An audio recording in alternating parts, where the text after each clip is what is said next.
nakaka-demolish lang ng bahay nila. So yung pinag-ipunan nila na tuition fee sana nila, kasi 50% na lang naman ang binabayaran nila sa kanyang school eh. Yung pinag-ipunan na pang tuition fee is napunta doon sa pagbili ng rights na bahay, no? Folks, so grabe, may bagong update itong viral Sampaguita girl na napag-alaman nga na hindi siya minor. Pero estudyante talaga siya. Medtech siya na estudyante at isang scholar ayon sa police. So, ang nag-imbestiga nito ay ang Mandaluyong City Police dahil nga nangyaring insidente sa may SM Mega Mall. So, nahanap na raw nila itong Sampaguita girl na nag-viral nga ng persahang pinaalis ng CQ sa mall na eventually natanggal. So, kung naaalala nyo sa video ay medyo may part na nasipa pa siya. Maari pong fine ang ma-impose na penalty. And titingnan po din natin yung extent, yung gravity ng kanilang lapses or pagkukulang sa pag-handle ng sitwasyon or ng kanilang security agency. Titingnan po natin kung mayroon din pa, maaaring pa ipataw ng suspension sa kanilang lisense. Nagalit siya nang sirain yung sampagitan niya ng security guard. So, si Colonel Mary Grace Madayag na Mandaluyong City Police Chief, nakausap na daw niya yung vendor. So, nila actually, marami silang police and nakumpirma na hindi siya part ng any criminal syndicate.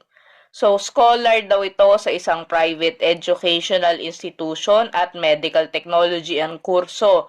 Kaya ito nagbebenta ng sampagita ay para suportahan ang kanyang pamilya dahil dinemolish o ginaba ang kanilang bahay sa QC recently. So, sabi pa nung police chief ng Mandaluyong City, ika-clarify po natin na yung bata po ay totoo pong estudyante. In fact nga po, siya po ay isang scholar ng isang private institution at matalinong bata. Nagsusumikap lamang po na madagdagan yung mga pangailangan nila sa kanilang eskwela dahil po kadedemolish lang daw ng bahay nila. Yan po ay pinatunayan din ng barangay. So, sinabi yan as in kanila lang sa mga reporter. And dagdag pa, hindi na po siya minor. Siya po ay 18 years old na babae at lehitimo po siya na estudyante sa isang private school.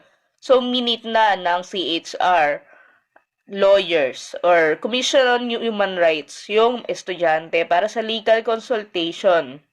Kasi nga may posibleng ikaso dun sa guard bukod sa pagkakasibak and sabi pa nga na posible daw itong matanggalan ng lisensya. So, hindi na siya makakapag-guard kasi ngayon ban na siya sa SM malls, diba? So, hindi na siya makakapag-guardia ever.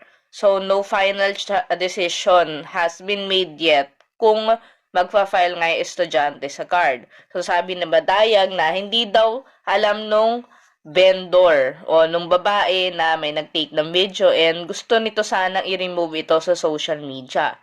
So, dagdag pa nga niya, depende po sa pamilya kung talaga magpupuspos sila ng kaso against the vlogger at saka doon sa security guard. Kagabi po, wala pa po silang desisyon. Kaya kami ay nag-aantay ng kanilang desisyon. Kasi po yung klase po ng bata is from Monday to Saturday.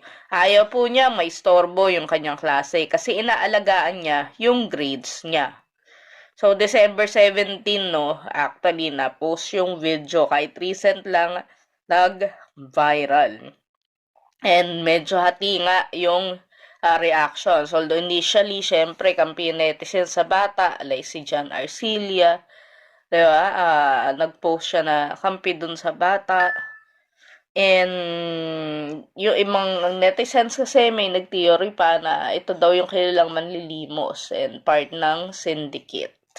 Kasi nga may pino-point out yung netizens na even, especially sa Makati, sa yun nga, yung business district ay meron tayong mga naka-uniforme kahit this oras na ng gabi na walang patch na yun nga, inaano nilang bagong modus para makapaglimos. So, what do you think, netizens? Comment down below. And of course, don't forget to comment, like, share, and subscribe. Thanks for watching.